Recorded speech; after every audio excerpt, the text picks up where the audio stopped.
January 16, 2019, regular meeting of the Garrison Union Free School District Board of Education. As always, our first item on the agenda is the Pledge of Allegiance. The flag's over there this time. I pledge allegiance to the flag of the United States of America and to the republic for which it stands, one nation, under God, indivisible, with liberty and justice for all. Start by wishing a very happy New Year to everyone. I hope everyone in school here enjoyed their break.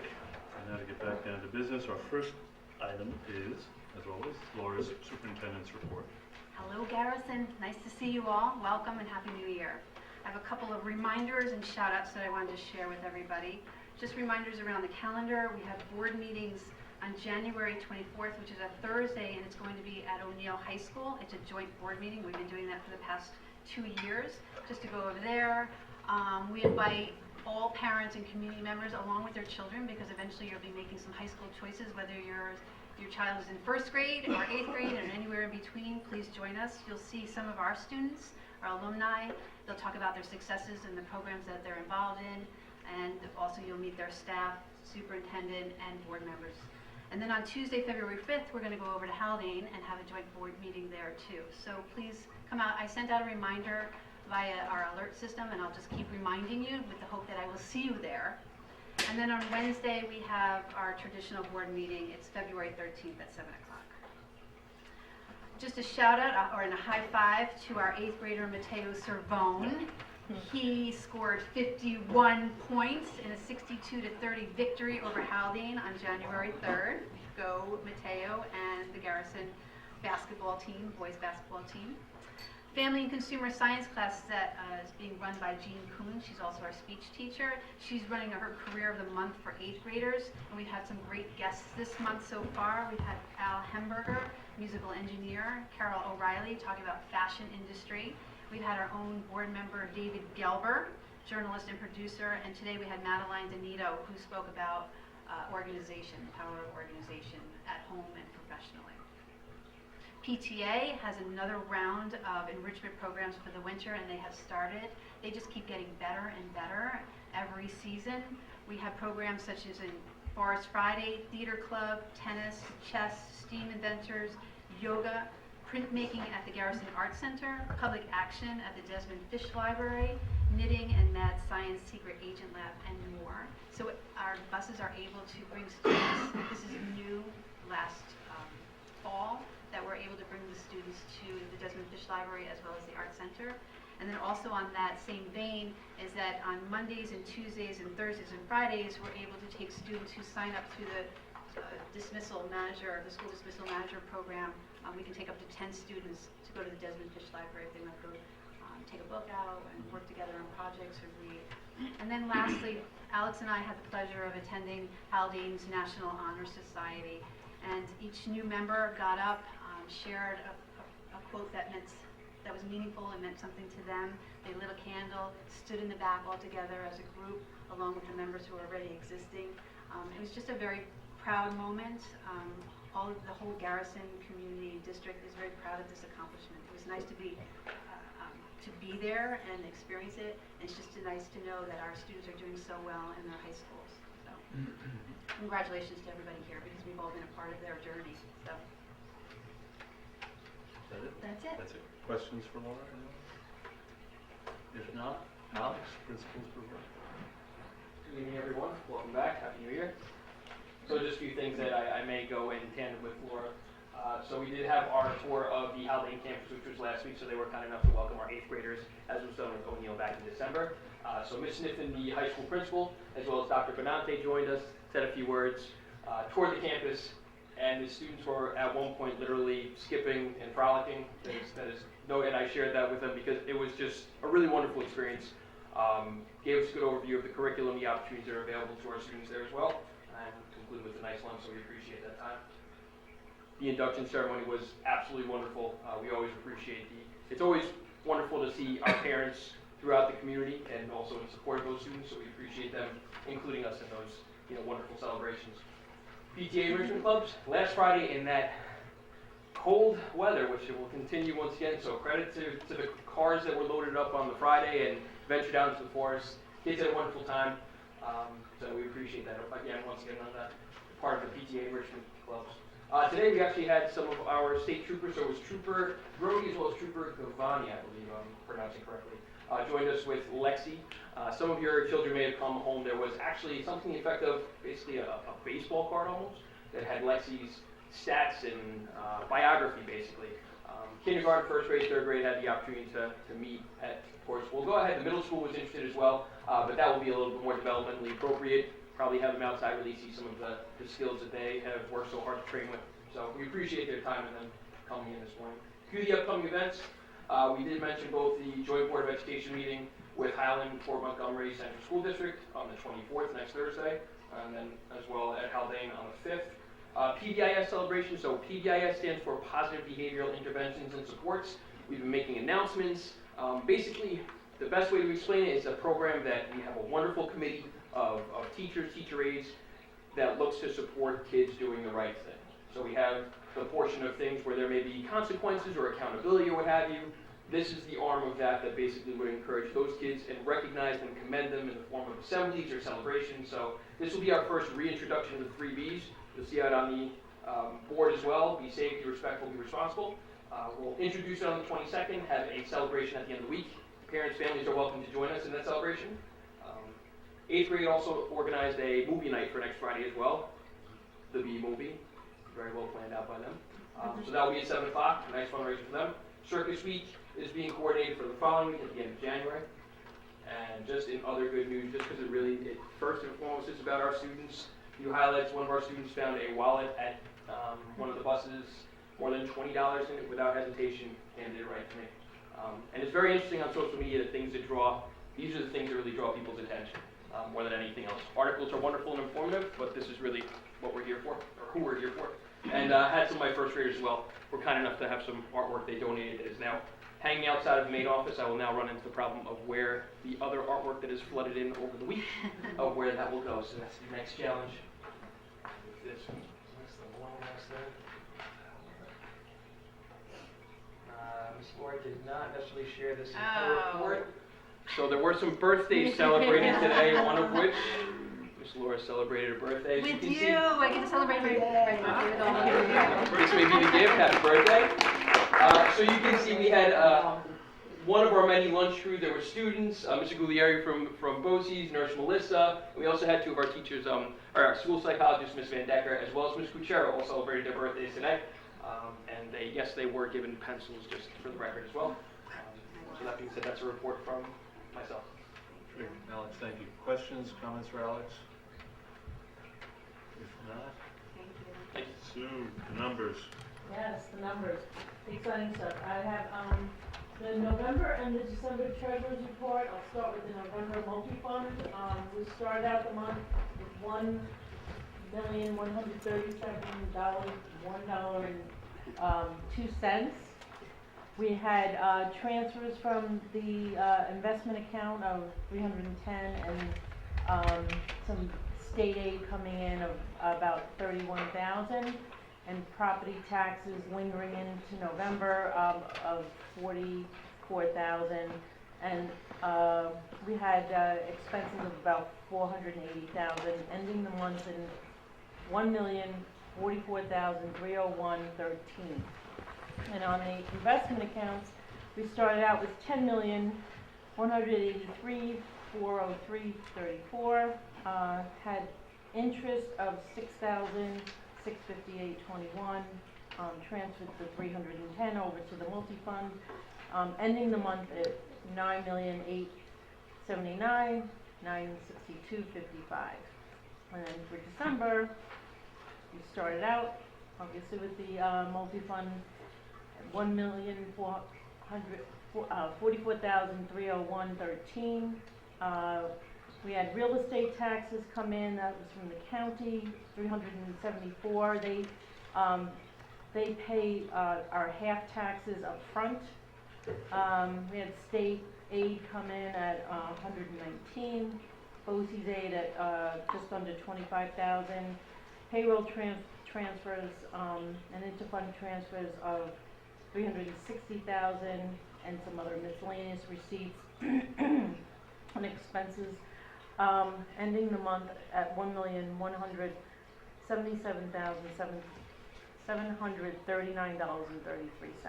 And our investment accounts started out at the 9,879, 962.55. Again, interest of only $6,962, and the interfund transfer of $360, ending the month at $9,526,924.61. But those are the November and December ones. Got it, thank you, Sue. Questions or comments for Sue? If not, we have a resolution to approve what we just heard. Resolve the Board of Education, Garrison Union Free School District accepts the treasurer's reports for November and December 2018 as presented. I need a so moved. So moved. Second. I need a second. I got a second. All those in favor? Aye. No abstentions, no nays. Thanks, Sue. Budget, revenue, status, revenue status, and warrant reports. There. All those are pretty much business as usual. There's one, we got our first tuition bill from Highland Falls, which I think was just under $300,000.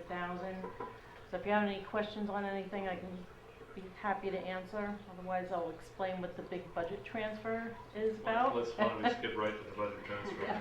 Yeah. We have a budget transfer here of $295,801, and basically, when I really was looking into our cost, I budgeted for special ed costs and tuition line, but we have some placements that are in BOCES, so that's the main reason why this transfer is going on. The other reason is I finally, after everybody was hired and things are in place, I did a payroll purchase order. We normally do that earlier in the year. Looking at the expenses and going through with anticipating where we're going to be once the board approves contracts tonight. I needed to adjust some salary lines as well. So that's really what the main thrust is on that budget transfer. So it's moving some monies from the tuition line to a BOCES line, Yes. and also readjusting Just the making sure salary that- line in light of the Yeah. retroactive pay that'll have to be dispersed upon approval of the contract. Yes. Got it. Questions for Sue on the budget transfer? If not, that has a resolution too, Beth, right? So I'm going Correct. to get my hard Yes. copy, sorry, I'm moving around here. Resolve the Board of Education, the Garrison Union Free School District approves budget transfer number 3 in the amount of $295,801. I need a so moved. I got a so moved. I need a second. Second. All those in favor? Aye. No abstentions, no nays. Excellent. All right, we have, I'll do it from the hard copy. Consent agenda. Well, we're going to have a brief discussion. Oh, on I'm the- sorry, Sue, on the yes. budget. No, wait a minute. Yeah, that's, my apologies. Laura and I kind of in tandem going to do it. I'm going to start out By all means, basically yeah. saying we've been working on the budget since the fall, and I'm going to let Laura chime in a little bit, and then I'll come back to the boring numbers part. She gets the exciting part. Well, we always start with the preliminary for 2019, 2020, or any budget, is to start with a lot of conversation and gather a lot of data. So we gather that data and information through meetings with the principal, facilities, transportation, special education. We also speak with teachers in groups and individually, and see, what's on their minds. What are some things that we need to think about as we start building our budget? So right now we're really at the preliminary stages. We've just started talking with some teachers and all of the leadership team, and then some numbers are trickling in from the state. So we have partial information right now, but as we move through the process, we'll gain some momentum and some ideas of what we want to do in the future, and it allows us to build a strategic and thoughtful budget that is also fiscally responsible and respectful of our taxpayers, as well as the good work that's happening here at the school. So with that, Sue, Yep, she talks about the numbers. Numbers just came out last night, so I've been plugging those in. We're still talking with special education department. I'm trying to figure out where placements will be next year. been talking with Highland Falls and Haldane on tuitions and our special ed placements and seeing where those tuitions will be. Also, at this point, we don't know where our students are gonna choose to go to high school, so, our graduating seniors, and our incoming 8th grade going into high school are pretty much the same, so there's really not a cost difference, as far as the number of kids going, out for tuition expenses. We've been working with Mike, working at transportation. Transportation requests can go out till April 1st, so we're looking at that and we're anticipating some transportation costs. One of the things that we haven't decided on yet, but we might be putting on a new van on the ballot. Something we're still discussing and seeing what the need is for September. We have to look into that a little bit more. To replace an existing van, or is it in addition to the fleet? Yes, take it, Mike. One of our vans now, van number 5, has over 170,000 miles, and that van's been costing us a lot of maintenance money this year. So I'm not going to say it won't last next year, but I think it's prudent to. But it's a replacement. We're not adding to the total number size of the fleet. It's to replace. If we went forward with that, it would be to replace an existing vehicle, right? Correct. Yeah. We would be using that van 5 for backup, though. Oh, I get it. Yep. Okay. We wouldn't just be getting rid of it. So right now, my estimated tax levy cap, the state put out the calculation is 2%, but my calculation is we're at 2.08%. It's a decrease of our tax levy of 0.36 over last year. It allows us to increase the tax levy approximately $189,000, which is about right now where I'm thinking the budget's going to be. So I think we'll be in good shape. I don't think we'll have to have an override or anything like that. That's our goal, is to stay within the cap at this point. Our first budget workshop is February 12th here at 7 o'clock, and then the Board of Ed presentation is actually the next night at the same time. We have a Saturday meeting, March 9th at 10 o'clock in the morning, and also a meeting at March 14th, which is another budget workshop. Then the board adopts April 10th. May 8th is the hearing, and the budget vote is late this year at May 21. Right. So. So what do you expect to have on our, by Feb 13, before that's after our first workshop? Yeah. How close do you think you will be to having hard numbers for us? There'll be hard numbers by then, because I have to report to the state on March 1st, so yeah. They're all coming in now. I got BOCES numbers on Friday, the state numbers yesterday. We don't know, we won't know until March 1st, I think, is when the students have to pick high schools. Is that correct? Yeah. But I usually, I'll have to reach out to our new guidance counselor and see if she can kind of start feeling out some students and see if we know if there's anybody that is going to choose to go to private. Private students are likely to go to private schools. Yeah, right now I have all our students plugged into either Haldane or O'Neill at no, I mean, basically half and half, and the tuitions are very similar, so it's not going to really matter budget-wise. Okay, so by the 13th, though, we'll have a pretty good Yes, sense of as hard as numbers as I can get you by then, yeah. Right. And it's all coming together now. We are going to re-meet with people and try to refine things, so. All right, Sue, thank you. Questions or comments for Sue? Anyone?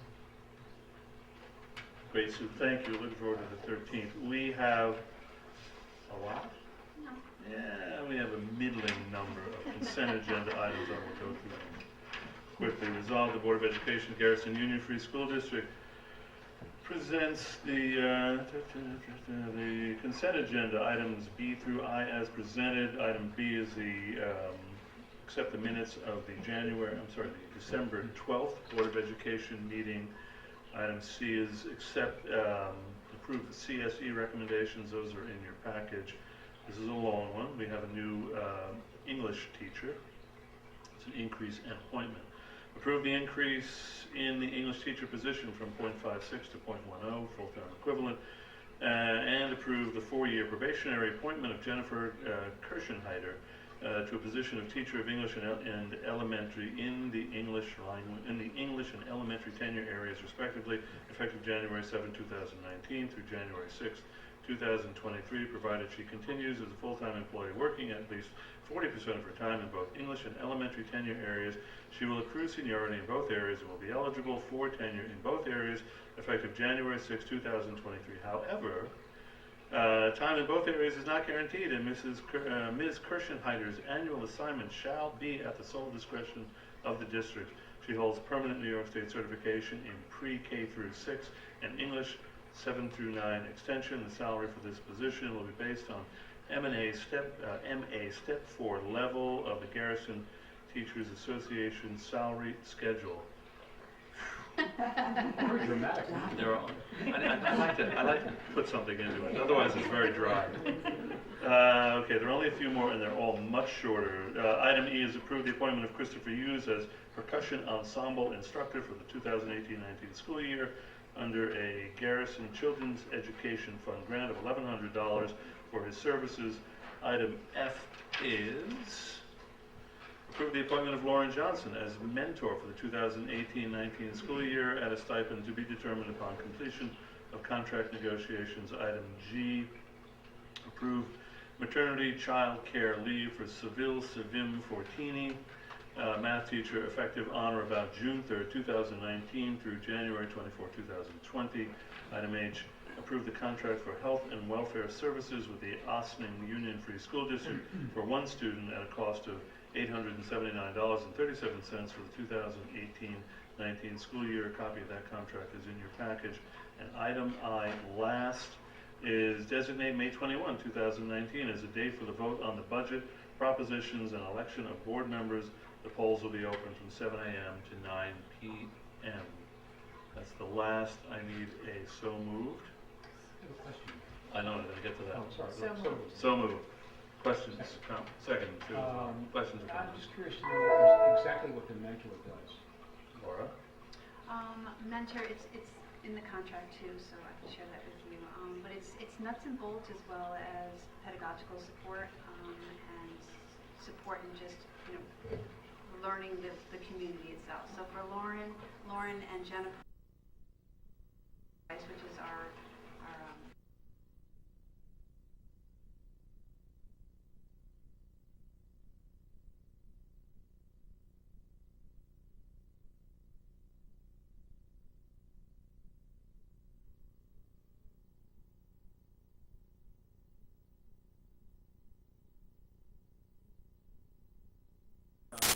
result of not having. If not, all those in favor? Aye. No abstentions, no nays. Excellent. All right, discussion items. We have two. The first should be relatively straightforward. We have committee minutes from the Environmental Education Committee meeting on December 13th, and also the Athletics Committee, which met on November 29th. Both sets of minutes are in your package. We've had a chance to review them. Our usual practice is, unless there's something particularly noteworthy from a board member who attended and wants to share it, we can move on to the next item. So was anybody here at either of those two meetings? And is there anything you'd like to say about them?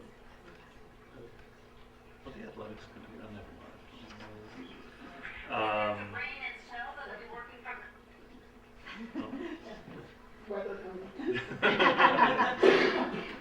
Everybody's watching the weather tonight and tomorrow, I know. So, all right. If there's nothing more on the committee minutes, we do have an update on the PISA project, specifically as it relates to the referendum we envisioned putting before voters in that connection. Laura, why don't you introduce the topic? Let me also note that Chris Lanchanton, our education law counsel from the firm of Gervin and Ferlazzo, and Garrett Hamlin from Tetra Tech, who've been involved in this project from the outset, are both here and we expect to be able to participate in the discussion with the board.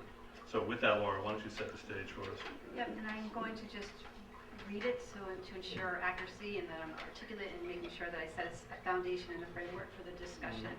So, at its November 28th meeting, the Board of Education of the Garrison Union Free School District expressed its desire to place before district voters a multi-proposition ballot with respect to the heating and air conditioning component of a planned overall capital construction project. The board's intention was to offer voters a base case proposition for a variety of repairs and improvements to the school building, including replacing the existing aged heating system in the elementary school portion of the building with a new high-efficiency conventional system. Additionally, voters would be given the opportunity to approve a second proposition, contingent on approval of the first proposition, authorizing an incremental expenditure of $1.4 million to heat and cool the elementary school part of the building via a geothermal system. The board directed the superintendent and business manager to work with council and consulting engineers to explore the feasibility and advisability of the multi-proposition approach. Subsequently, independent of each other and for different reasons, both our Education Law Council and Bond Council have advised against pursuing the multi-proposition approach. Okay. Is there more you want to add to that? Or do you want to get into? No, wanna that's get sort in- of the Perhaps foundation. Chris, why don't I ask you, both you and Ken Bond have expressed and counseled us on this question. I won't ask you to summarize Ken Bond's I can do that advice, too. but you can do that too. Okay, sure, why don't you Okay. cover it? So let me be clear first, and I think we were last time we spoke, that it's not that these kind of propositions or cumulative propositions, if you want to call it that, are illegal. They're legal. However, in my experience, I've been doing this 33 years now, I've experienced two of them, both of which have gone down in flames because of problems with the vote, and I'll tell you why. First of all, the commissioner the Commissioner of Education historically, now we have a new commissioner now, but historically the commissioner has not favored or these kind of, if A then B, or kind of propositions. And the reason being behind that is they're saying, the board makes a decision. You're the decision makers of what to put up, what's in the best interest of the district. That's what you're voting here for. So make a decision and put it up. That's what the commissioner likes. Having said that, it's just procedurally, it's confusing to people. And it has nothing to do with the intelligence of the voters or anything like that. It's just sometimes people, the first time they see the propositions might be the day they walk into the voting booth. And if they're walking in, then they're going to be confused about, if you say you vote on A, and only if you vote yes on A can you vote on B. People are not going to understand that or remember it at the time they're in there. Nothing we can do can prevent somebody from not voting on A at all and voting only on B, or vice versa. You know, and the problem is, and I think one of Ken's concerns was he has to opine that the vote was valid to the bondholders. And he would be worried that maybe it doesn't reflect the intent of the voters because, you know, if you have more people voting on B than you had on A, or, you know, it just can get very confusing. And that's the end of it, is it might not be accurate. It might not accurately reflect the intent of the voters if they don't get that you have to do A, then B. And again, it has nothing to do with the intelligence of the voters. It's just, it gets confusing. We've always recommended to all our clients not to do it that way. Now, Ken had additional concerns Yes, we did. that had to do with the reliability for the purposes of issuing bonds of the estimate we have, or the due diligence we have done around the $1.4 million estimate of what a geothermal system would cost. Ken's concern was that number, absent the kind of experimental well drilling and other feasibility upfronting, the well drilling and other feasibility costs could lead to a situation where if we were to pursue a geothermal application and the costs were north of the $1.4 million estimated, we could be liable for litigation, for suits brought by both the bondholders, the people who bought those bonds, and the taxpayers whose levies were funding were financing the cost of those bonds. So as such, Ken is also, I believe, Ken has expressed reluctance on the part of his firm to offer an opinion that the proposition, as currently stated, could be fairly presented to the public, and that's what's one of the key jobs that bondholders or the bond counsel does for us. He works, in essence, works for the board. He also works for the underwriters and assures bond purchasers of the credibility, validity, and so forth of the offering. So we've taken counsel from education law, and we've heard why a contingent ballot proposition from an education law perspective is problematic, and also from bond counsel as to why it's problematic, which leaves us in the position of having to basically revert to what I think was originally envisioned, which was putting before the voters a base case proposition. And the base case proposition, as originally written, was to heat the elementary school portion of the building with a conventional high efficiency system, not with a geothermal application. Now, before anybody asks, the board could still say, all right, but we still want to do it's our position that we as a board want to do a geothermal application in the elementary school portion of the building. We're willing to put before the voters a proposition with all of that incremental cost associated with it after having done the experimental well drilling and incurred all of the other feasibility costs associated with that. I'm not sure where the board is on that, but that's the discussion. That's the topic for discussion right now. Ray, just one comment. I thought there was one other legal concern. I think it was yours, but it might have been the bond counsel, so I apologize, which was that should there be parties who wanted to challenge the validity of the vote, and there is history of that happening, parties who object to some aspect of whatever it is, Yeah, we had, because of the historic sort of or perceived unreliability of an A-B vote, there's a lot more window for somebody to make a challenge if they desire. there absolutely was, and we had one. That was the two cases I've had, there was a challenge, and it was overturned by the commissioner because, and it's only because they couldn't tell what was right or wrong. I mean, you're never going to get the same amount of votes on two propositions. So people were trying to say, well, 100 people voted on A, that means, 100 people voted yes on A, that means 100 people should have voted on B.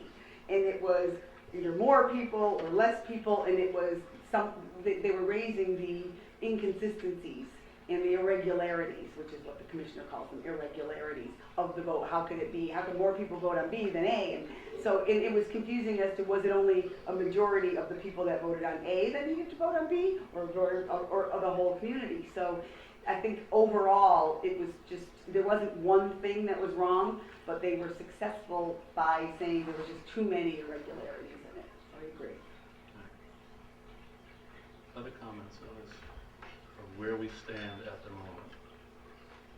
Do we have a sense, I'll ask the question straight up because I framed it a moment ago. We have a base case proposition which, with a conventional heating system for the elementary school portion of the building, comes in, it's, the last time I looked, $7,040,000. Is that what we want? Is that the one that still includes air conditioning? Garrett, I'm Elementary and so middle glad school. you're here, remind me. Yes, I believe so.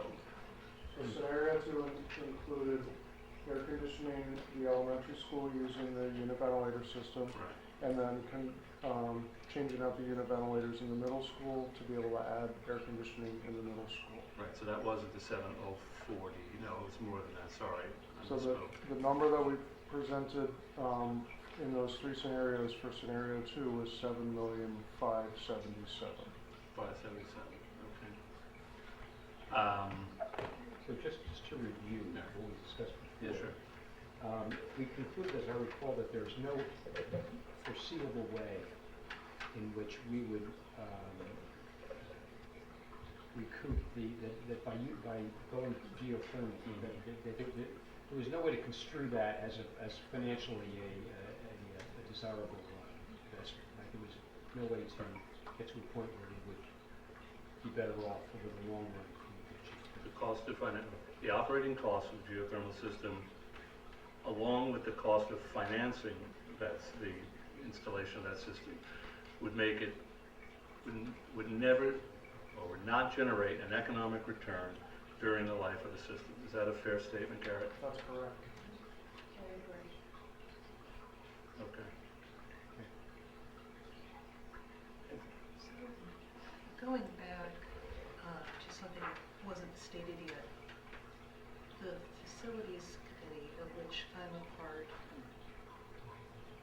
agrees that we as a board should accept the advice of our attorneys and have a ballot that has one project on it. Excellent. Good. Thank you. Thank you. I'm glad that's absolutely right. So, if there's no more discussion on this, I know we have. Maybe we'll discuss it. No, we have. I know, but this is what we're doing now, though, because this is a preparatory to an action item, and I wanted to make sure everybody had a chance to understand where we are and how we got to the point of this action item, which I'll read now that we're going to approve. But it lays out what essentially the next step for us as a board and administration in pursuit of this capital project. And what we're going to do is authorize the administration with the assistance of council and consulting engineers to proceed with the state environmental quality review of the project. So it's resolved, the Board of Education of the Garrison Union Free School District hereby authorizes Garrison and Ferlazzo Law Firm and Tetra Tech Architects and Engineers to begin the State Environmental Quality Review Act, that's called SECRA, required for the capital project that is being considered in the Garrison Union Free School. I need a so moved. So moved. I need a second. All those in favor? Aye. No abstentions, no nays. Thank you all very much.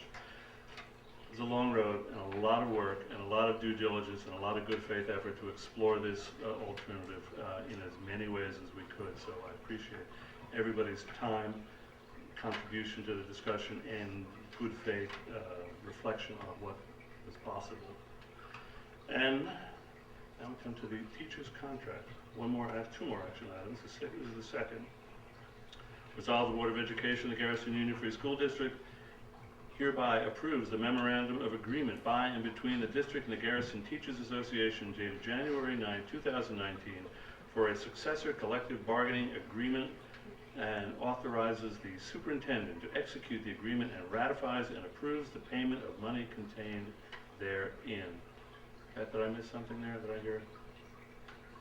No. Did you skip a secret? Did you skip the first? No, we voted. We had a vote on the secret. Yep. We're unanimous, yeah.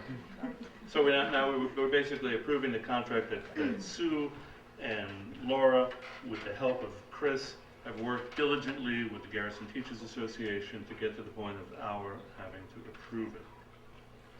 Laura, is there anything you want to add on this? We've been briefed regularly as those negotiations have progressed, so. I just want to say thank you to the GTA and SRP and Chris Lanchette from Garrison and Ferlazzo and Sue. These are never easy conversations, but they're healthy and comfortable to ensure that our staff feels respected when we walk away from each other, and that we're being fiscally responsible. And I think we found that spot where everybody's, I'm hoping, feeling good, and that we'll see each other in another 3 years, and we'll hash it out and talk about all of these things to enhance, our lives here at the Garrison School. But I'm very proud of the work that we accomplished, and I just love working side by side with our teachers and staff in this process as well as a daily basis. So it was good and healthy for all of us. Thank you. No other comments or questions? All those in favor? Aye. Aye. No abstentions, no nays. Now we also have the Serpies contract, which all the same credit is due to all the same parties, okay? Resolve the Board of Education of the Garrison Union Free School District hereby approves the memorandum of agreement by and between the district and the Garrison School-related personnel dated January 9, 2019 for a successor collective bargaining agreement, authorizes the superintendent to execute the agreement and ratifies and approves the payment of money contained therein. I need a so moved. So moved. I need a second. I do have one question I should have asked because it applies to both. We approve. Have the members of the PTA approved? Yes. Okay, they have. Yes. All those in This is favor? the final step. Aye. All those in favor? Say aye. Aye. No abstentions, no nays. Thank you all very much. That concludes the business portion of the meeting. We do have the floor open for public comment. Anybody is welcome to join us.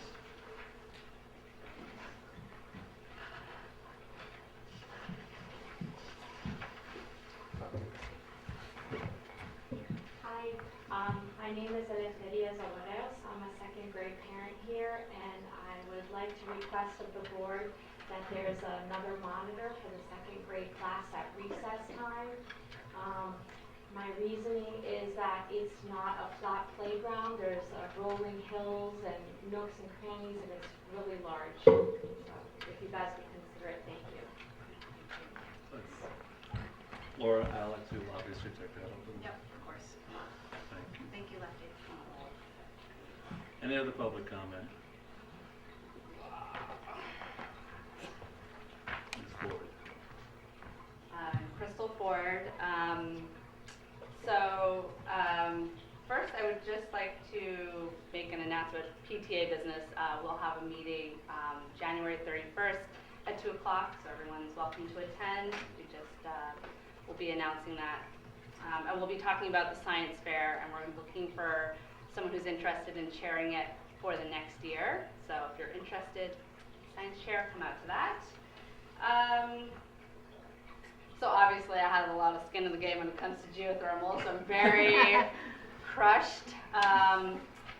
But I really hope that we will continue to explore options to make our building more energy efficient. I don't know if we've done an energy audit. I think it's probably worthwhile to do it. I mean, if you're going to size a new heating system, shouldn't you make sure you're not heating the outside? And then, looking into solar, I know we've thrown that around. So just looking at other options, since this is not a possibility. And I don't know if I had anything else to say. I don't have anything else to say. I guess I have nothing else to Your say. summit. Oh, yes. So plans are definitely coming along for our May 17th Youth Climate Summit. Very exciting news. I got a $400 donation from Jocelyn and Jason. They have a nonprofit, the Ecological Citizens Project. They're donating money so we can feed all of the students because we want this to be free. We're going to have, home-cooked lunch that's like local and sustainable. We have a nice lineup of speakers coming along. We have Clearwater, Cornell, the Department of Environmental Conservation, many, many more. So looking forward to updating, as we get closer. And yeah, that's about it. Thank you. Thank you, Chris. Thank you, Kristen. Thank you. Any other public comment? Yes. Hi. My name is Julian.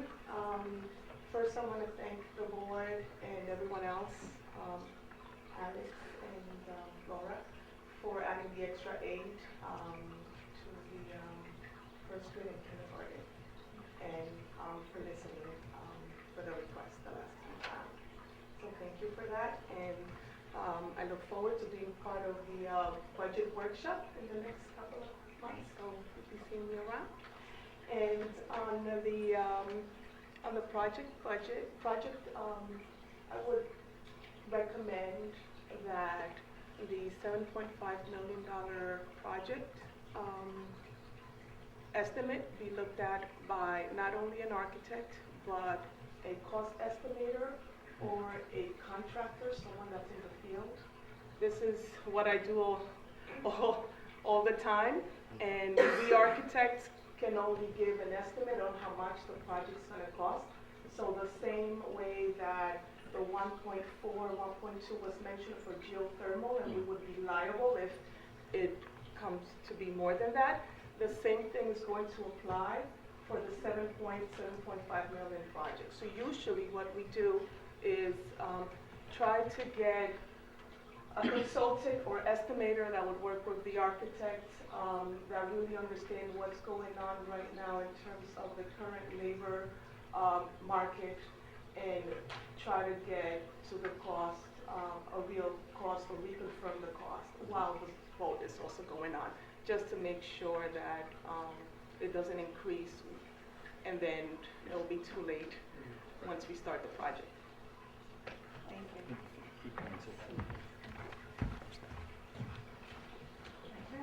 Yes, Sarah. Hi, I'm Sarah Torney. I'm the president of the Garrison Children's Education Fund. I'm really excited to announce that we've approved over $22,000 in spring 2019 grants for the school and PTA usage. And also we had the most successful fall appeal to date since we started the fall appeal, raising over $18,000 for the school. We hope to continue our fundraising success at the spring thaw on April 6th at Bear Mountain. We were just over there today mapping out the space. Bear Mountain has become an incredible partner to us, offering, really going out of their way to welcome us over there. So I hope you all will join us for the event. It'll be a lot of fun. Lots of food, dinner, dancing, and our great silent auction. Thank you. Thank you, Sarah. Any other public comment? If not, board member comment? We're going to have to revisit this thorny issue of the Continental Village crowd. We promised to do that in June, and I think that to prepare for that, we ought to have maybe a subcommittee to look at the issues so that we're not so that we're fully prepared for that. I have certainly no reason to object. The only thing I would say is I'd want to check, make sure we may have a committee already within whose purview this might be an appropriate. That's on the agenda. Right. Okay. Other board member comment? The only thing I have is a congratulations to Mateo Sermon. David, I thought you know we have a one and done candidate for high school. So If I may too, I neglected to include, so congratulations to the girls basketball was victorious tonight against Putnam Valley 26-9, so they're now still undefeated, 5-0. So just as good. Thank you. That's good news there. So, if there's no other, Jill, yes. So, are we at a later date going to decide which of the 3 project proposals we're going forward with? The answer is we have directed the administration with council and architects to pursue a SECRA consistent with option number 2, which is the $7.5 million option 2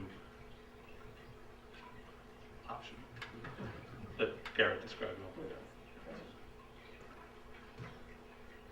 If there's no other board member comment, why don't we adjourn to executive session to discuss personnel matters, resolve that we are going to vote to. I need a so moved and I need a second. All those in favor, thank you. Courtney's been very busy tonight. All those in favor say aye. Aye. That was unanimous, Beth. Thank you all very much. Garrett, Chris, thank you for traveling to be with us. It's always very helpful. Members of the public, thank you for your participation as well.